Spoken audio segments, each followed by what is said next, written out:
تسلم يدك.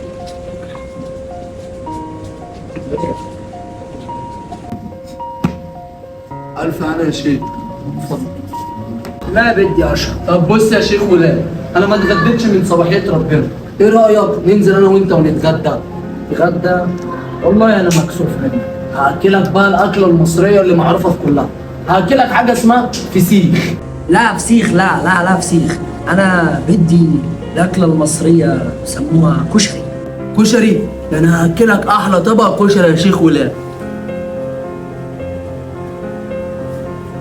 إيه يا عم علي أنت ما جيتش الكافيه ليه؟ انا طلعت يا عم البيت وبصراحه كده غيرت هدومي.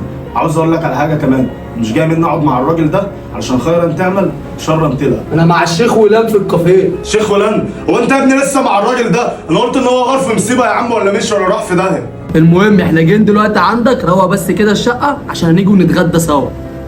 سلام. سلام.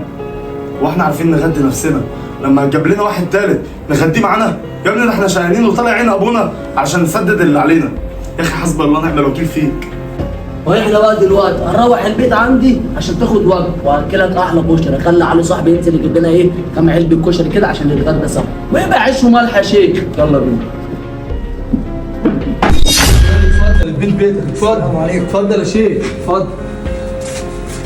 بقول لك يا لول، تعالى عشان عايزك في كلمتين جوه. دقيقه واحده يا شيخ ولاد، هروح للول اقول له على حاجه وهاجي لك تاني. بقول لك يا لول معلش، هتنزل تحت اللي بتاع الكشري هتقول لي شيتوس بيقول لك هات 3 علب على 20 ونشككهم وانا هبقى حاسبك. كده كده ان شاء الله ربنا هيكرمك. عبيط يا شيتوس، انت تفضل تصرف على الراجل لحد امتى؟ وبعدين خليك فاكر يا شيتوس، خيرا تعمل شرا تلقى. وبعدين اللي انت بتعمله ده في الاخر هيعود عليك يعني بايه؟ يا عم مش هيقعد عليا بحاجه، اسمع بس اللي بقول لك عليه. خيرا تعمل خيرا تلقى يا عم علي، والراجل ده مش في بلده يا عم، وعمال يقول لي ان مصر ام الدنيا، لازم نقف معاه، وكده كده لنا رب اسمه الكريم. عايزك انت بس تنزل بتاع كشري وتسمع اللي انا بقول لك عليه. يا عم اللي انت شايفه، بس انا بفكرك ان المحفظه ما فيهاش غير 400 جنيه اللي هندفع منها حق ايجار الشهر. انت بواك بس خليك فاكر، خيرا تعمل شرا تلقى. لا يا عم علي، خيرا تعمل خيرا تلقى، ولنا رب اسمه الكريم زي ما قلت لك. نور يا شيخ ولاد. اقسم بالله منور يا شيخ ولاد. كنت لسه بكلم على اخويا عشان خاطر ينزل يجيب لنا الكشري اللي انت عاوزه. ما تنجز بقى يا عم علي. منور يا شيخ ولان. اديني خدت 100 جنيه وخلي المحفظه هنا بدل ما الفلوس تقع مني. نشوف مجالك يا عم خالد.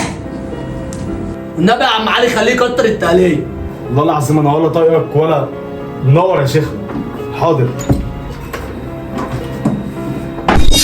اخويا علي ده والله العظيم قلبه طيب قوي يا شيخ ولاد.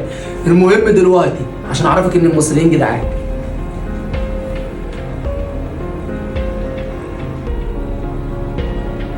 بقول لك يا سلكة، عايزك تفرغ لي الكاميرات اللي في شارع 9 كلها، وتعرف لي مين العيال اللي كانوا راكبين فيسبا لونها ازرق سرقوا شنطه من اخ كبير ليا. تعرف له هم مين وانا هنزل اخد الشنطه منهم. سلام. ان شاء الله ان شاء الله بعد اكله الكشري بالظبط تكون الشنطه والحاجه كلها عندك وترجع بلدك بالف سلامه يا شيخ. جد يا شيتوس، والله كفو منك ما قصرت. السلام عليكم يا شيخ ولان. الاكل جه هو نشيتوس.